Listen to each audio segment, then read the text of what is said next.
바랍니다. 네, 대한체육회는 지금 좀 다음에 질문하겠습니다. 오래 서 계시는 것 같아서. 네. 태권도 진흥재단 배종신 이사장님께. 네.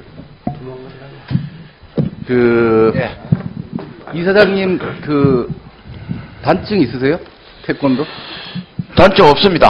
아, 그러면 네. 직원 되시는 분들이 태권도 단증을 얼마나 갖고 계십니까? 지금 직원들이 작년도부터 네. 도장을 다니기 시작했고, 네. 일부 이제 군에서 태권도를 한 분들이 있고, 예, 그렇습니다. 예, 이유는 제가 왜 여쭤보느냐 하면, 태권도가 사실 IOC에서 참 다행스럽게, 예, 협회에서 노력도 많이 하고, 재단의 노력도 많이 하셔서 IOC에 계속 경기를 진행을 하도록 돼 있지만, 사실 작년 이맘때쯤, 작년 여름까지만 해도 굉장히 불안했지 않았습니까? 예. 예, 그 불안한 이유는, 어떻게 보면 이 태권도가 전 세계의 한류의 체육의 효시라고 해도 과언이 아니지 않습니까?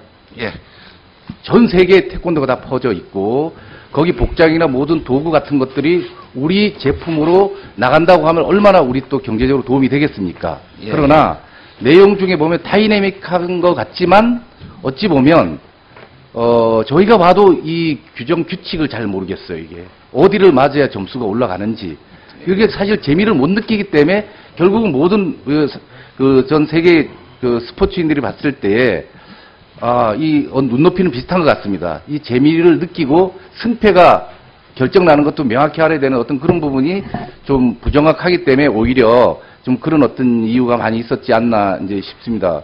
물론 이제 어떤 성지가 지금 마련되는 게 이제 올해인가요? 내년인가요?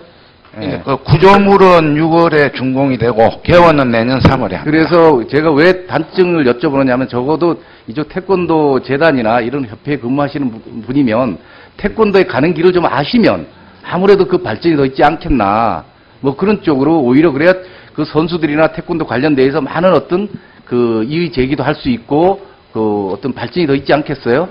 예, 네. 그런 쪽으로 오히려 좀 연구를 좀 많이 해주십시오. 알겠습니다. 네네. 그다음에 우리 김정희 회장님께 한번 다시 여쭈겠습니다. 제가 런던 올림픽 가기 전에 태릉도 가보고 이천에 어떤 연습장도 가봤습니다. 가서 격려도 했는데, 문제는 뭐냐 하면 참 이천에 있는 경기장 참 잘 지었어요. 연습장을. 제가 가보고 놀랐습니다. 장애인 연습장을. 이런 곳이 공기도 좋고 모든 게. 근데 그렇게 지은 게 세계 중국하고 한국밖에 없답니다. 그건 무슨 얘기냐면, 그 당시만 해도 장애인 선수들이 진천이나, 앉아서 하십시오. 맞습니다. 예. 진천이나 태릉에 와서 연습을 하고 싶은 종목이 있었던 것 같아요. 네. 근데 그게 받아지지 않나 봐요, 그게. 그래서 과연 그 얘기를 듣고 왜 전 세계에서 중국과 한국만 있을까? 이건 인격의 문제다.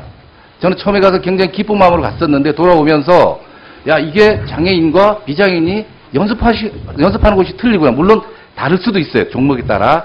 하지만 필요한 종목을 요구를 했었던 것 같아요. 근데 그게 이루어지지 않습니다. 여기에 대해서는 오히려 금메달을 따기 위한 어떤 급급한 이런 것보다는 기본적으로 우리 선수들이 어떤 인격에 대한 어떤 이 모독이나 이런 것까지 감수하면서 금메달을 따려고 하는 거는 오히려 이건 좀 바람직하지 않다, 이런 생각이 듭니다. 거기에 대해서 좀 간단히 말씀해 주십시오. 물론 장애인과 비장애인에 대해서 어떤 차이를 가지고 논의하면 안 되겠지만은, 경기 규정과 규칙이 조금씩 틀립니다. 그래서 함께 훈련하면은 훈련 능력이 올라가지 않기 때문에 아마 그렇게 한 것 같습니다. 제가 한번 검토를 하도록 노력하겠습니다. 그건 부분적으로 양쪽에 똑같은 시설하는 것보다는 필요에 따라서는 비장애인 쓰는 어떤 곳에도 가서 연습할 수 있는 게 종목 중에 여러 종목이 있다는 얘기를 제가 들었습니다. 그래서 그건 아마 회장님이 이번에 이제 취임도 하셨으니까 한번 검토를 좀 해주십시오.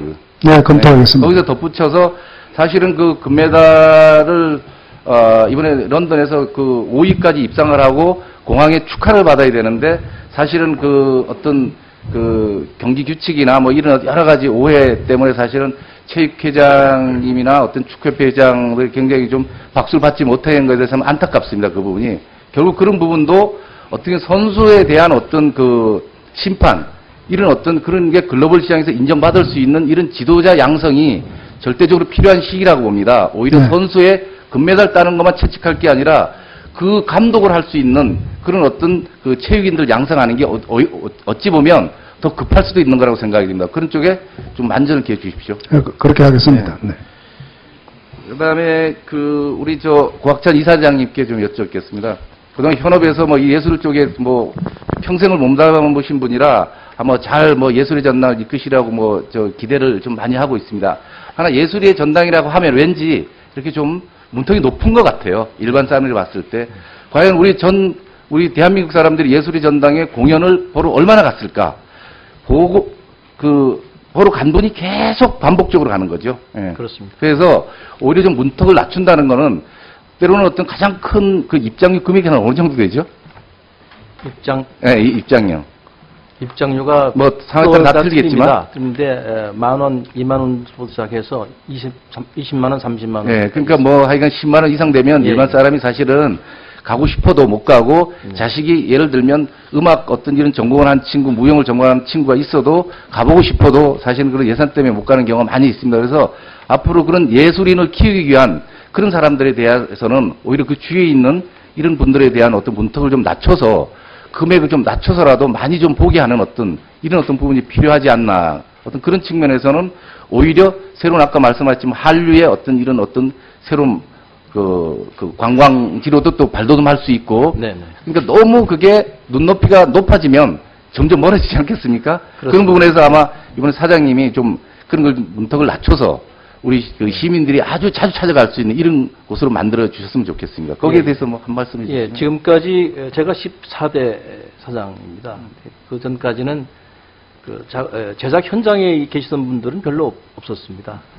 제가 갖고 있는 장점이 문화예술 콘텐츠를 제작해 본 경험이 있기 때문에 지금 말씀하신 대로 문턱을 좀 낮추는 기획을 해서 보다 더 많은 사람들이 와서 예술의 전당에 와서 좋은 예술 작품을 감상할 수 있도록 제가 지금 아마 한 2주쯤 있으면은 제가 발표할 예정입니다. 네, 예. 네, 부탁드립니다. 고맙습니다. 네네. 예.